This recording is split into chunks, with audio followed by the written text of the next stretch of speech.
This is episode 67 of Teacher Approved. You're listening to Teacher Approved, the podcast helping educators elevate what matters and simplify the rest. I'm Heidi. And I'm Emily. We're the creators behind Second Story Window, where we give research-based and teacher-approved strategies that make teaching less stressful and more effective. You can check out the show notes and resources from each episode at secondstorywindow.net. We're so glad you're tuning in today. Let's get to the show. Hey there, thanks for joining us today. In today's episode, we're talking about how to actually complete your summer to-do tasks and sharing a teacher-approved tip for finding motivation with painless prep. We start our episodes with a morning message, just like we used to do at morning meeting in our classrooms. This week's morning message is, what win have you had this school year?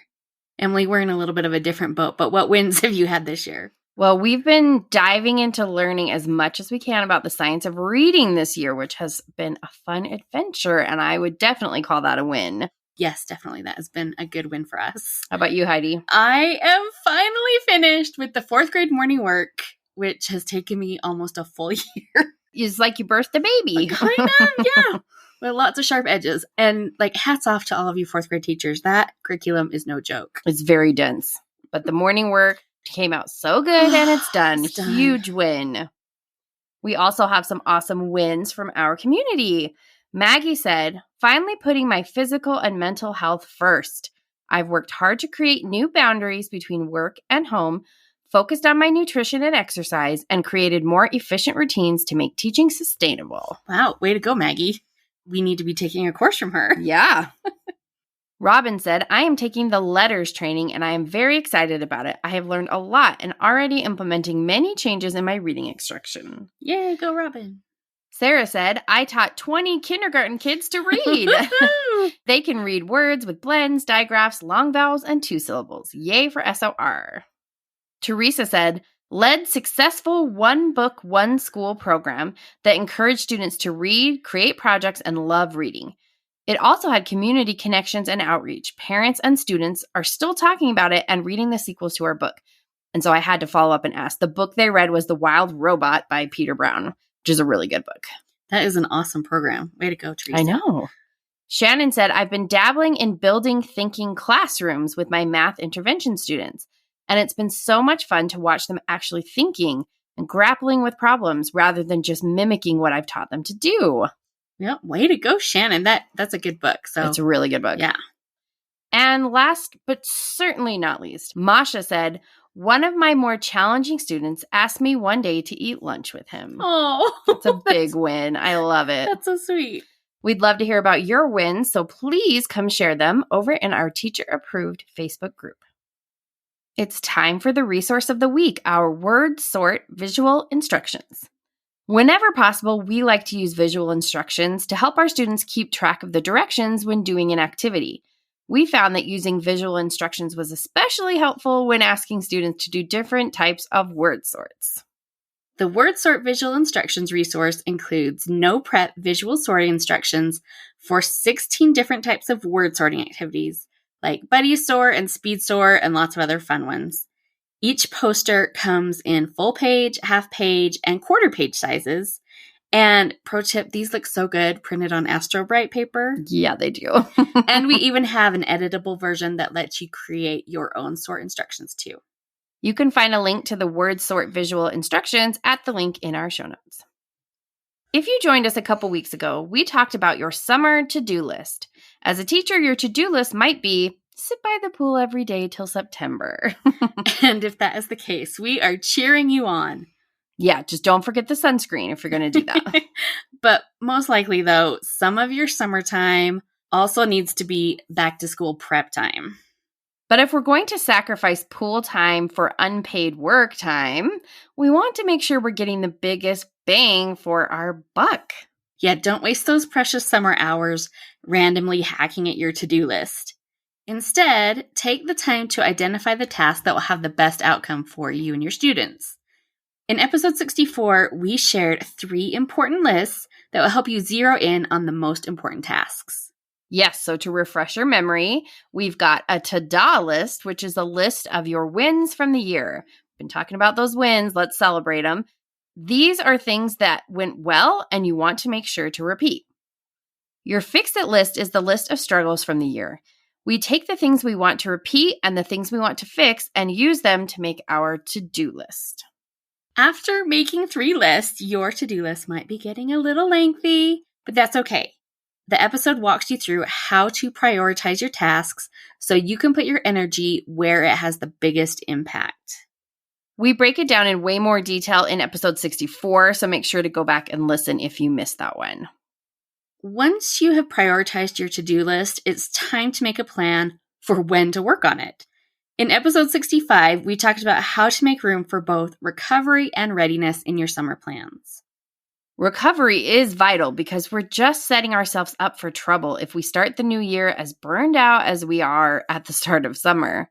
But, we also can't pretend that fall isn't around the corner. Most teachers probably need to include some back-to-school prep in their summer plans. And if you're like us, there may be a temptation to lose your whole summer to the tyranny of the to-do list. We have done that many a summer. And that set us up for a whole other set of problems. So it's really important to maintain boundaries around our work because that helps keep recovery and readiness balanced. Episode 65 breaks down the different types of recovery you might need and helps you identify how to set your goals and boundaries for getting some work done. So check that one out if you want some help designing your summer. Okay, so now you've identified what tasks you need to do and you've set some goals and boundaries around how you'll tackle them. But how do you actually get them done? Yeah, that's the magic question. In this episode, we're sharing some tips and tricks for following through with your plans. So the first step in getting things done is to know what needs to get done. If you've followed along so far, you should have a list of tasks to do and a good idea of which of those tasks are the highest priority. Obviously, we want to work on those first. So if you haven't made your list yet, this is your call to action. Yes, do it, please. Once you've decided what needs doing, you need to decide what you need to do it, which it doesn't sound confusing at all. To help me identify what each of my tasks needs, I literally just write it next to each task on my list. I like to use a Google Sheet because it's convenient to access anytime I just happen to remember something that needs to be added, like, when I'm brushing my teeth or whatever. On the left side of the sheet, I write the tasks, and in the column next to it, I list the task type. So copy, plan, prepare, laminate, find, buy, email, research. Whatever the action is, I want to add it to the list. After deciding what to do and deciding what is needed, it's time to get what you need. So do you need to go to the craft store? Do you need to start scouring Pinterest? Do you need to start shopping back to school sales? And probably yes to all 3 of those. That's why it's handy to group your tasks by type. I can look at my list and take care of all my copying tasks at once rather than making 5 trips to the workroom during the summer. I can put everything that needs to be bought on my shopping list. It's much more efficient to do similar jobs all at once. Yep, batching tasks is a great productivity hack. So now we've turned our to-do lists and fix-it lists into our to-do list. We've prioritized our tasks according to our goals and our boundaries for work time during the summer. And now we've identified what we need for each task. Look at us! We are ready to start crossing off all of those pesky tasks. But I kind of want to finish this episode of Ted Lasso first. I mean, maybe you should. It's a really, I love Ted Lasso. And I feel behind. So how do we actually get this stuff done when not working for free is much more pleasant than giving up your free time. And the solution to that problem is, it depends. That's super helpful. Oh, yeah, genuinely unhelpful there. But unfortunately, there's no magic solution. The motivation to get things done depends on your why. Is your why or your reason for working during the summer compelling enough to get you moving? Motivation also depends on your when. What kind of limits do you have on your ability to work? If you are limited to working only when you have childcare, you just can't get as much done as someone with a freer schedule. That is a true story. One of the biggest influences that impacts your ability to get things done is your what. And that's, what kind of person are you? It sounds like we're about to judge you, but we are not. We all have complicated relationships with expectations and how and when we meet them, or, don't meet them. And that's why we really recommend the 4 Tendencies Framework by Gretchen Rubin. And the summer is the perfect time to do this if you haven't done it yet. So you might remember that we talked about the 4 tendencies in episode 55, but here's a recap. Gretchen looked at outer expectation, which is things other people expect from us, and inner expectations, or the things we expect of ourselves. And then she made 4 groups around whether or not those expectations were accepted or resisted. So, for example, if you are someone who meets both inner and outer expectations, you're what she calls an upholder. If this is you, you probably are someone who likes lists and efficiency. And you may also wonder why other people cannot get as much done as you can and can't just get it together already. Yeah, upholders can be a little judgy. Yeah. And we can say that because we're upholders. Yes, there's a downside to being an upholder. If you meet your inner expectations, but are resisting outer expectations, you might be a questioner. Questioners tend to have a clear view of what they're willing to do, but they're not going to implement something just because their admin says they should. Questioners need to see the value of outer expectations before they can accept them. The opposite of a questioner, so someone who accepts outer expectations but struggles with inner expectations, is an obliger. A lot of people fall into the group of obligers. So if you are an obliger, you're in good company.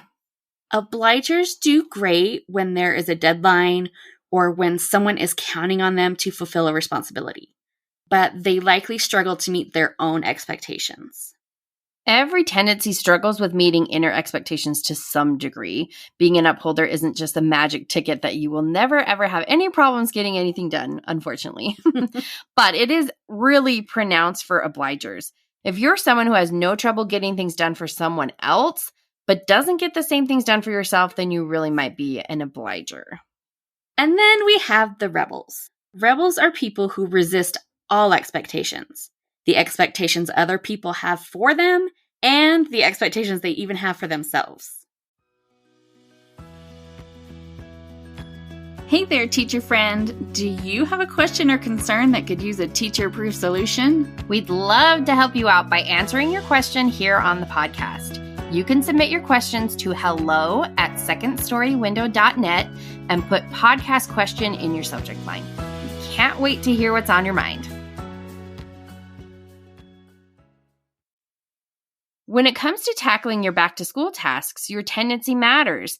The techniques that motivate a questioner will likely be ineffective for an obliger or a rebel. It's really easy to feel like one tendency might be better than another, but the truth is they all have strengths and weaknesses. The key to being effective is playing to your strengths and minimizing your weaknesses. We talked a lot about this in episode 55, so check that out if you missed it. And also make sure to take the 4 Tendencies quiz at GretchenRubin.com, because knowing how to get things done without beating yourself up is genuinely a gift. So upholders, you've got your color-coded, prioritized to-do list. You're going to do great. You probably just need the reminder to actually enjoy your summer and not make it all about work. Yes, and don't take on other people's expectations that you don't actually need to. Stick to the ones that really matter. Also true. Questioners, you need to know that what you're doing matters. So have a clear reason for your summer goals. Taking a class or reading a professional development book might help you identify what matters most for you. Obligers, you need to know that someone is counting on you to get some things done this summer. Find a way to have some accountability to keep you motivated. That might be just knowing that your students are relying on you to be ready, or you might actually have someone check in on your progress. Yeah, maybe you need an accountability buddy, like one of your teammates. And rebels, you do you, baby. If it fits with who you are as a teacher, then great. If not, that's great too. But even when we know ourselves well enough to recognize what works for us and what makes us stumble, we can still have a hard time getting things done. Or getting the right things done. So we need to have a really clear answer to the question, why am I working on back-to-school responsibilities during my summer? So what's your why? For me, why I worked in the summer was because the kind of classroom I wanted required a certain amount of time and energy to set up and maintain. And once the school year started, I barely had time and energy to meet the day-to-day demands. So if I wanted something like an engaging math lesson every day, I knew that I had to figure that out during the summer because I just had no capacity for that in the thick of teacher life. And I really found that working on things during the summer when there was no super heavy looming deadlines helped me to enjoy work so much more too. So I actually had way more fun doing work during the summer, which may not be true for everyone. Oh, your upholder is showing. Yep. Your why might be leaving at the end of your contract time every day or including more STEM or differentiation into your lessons. Your why in June may be different than your why in August. It's okay if revision changes. You just need to have a clear reason for doing all this work. Once you're clear on your why, you need to know your what. What are we doing? Looking back at your prioritized to-do list, look at your goals for recovery and readiness. Be intentional with what tasks you're choosing to sacrifice your summer for. If you're not sure of your what, try asking yourself, what will I look back on in September and be glad I did in the summer? And you can even adapt that to your daily plans. So what will I look back on tonight and be glad that I did today? Maybe that's meeting friends for lunch, or maybe that's laminating your math centers. Once you are clear on your why and have an intentional plan for your what, do yourself a favor and start early on your how. At the top of the episode, we talked about labeling each of your back-to-school tasks with what it needs, whether it needs to be created or copied or collaborated about. Get started on something right away. And this is where knowing your tendency is valuable. There are lots of tips and tricks for making each tendency beneficial to your life and not a downfall. The hard truth is that launching a new school year requires a certain amount of energy.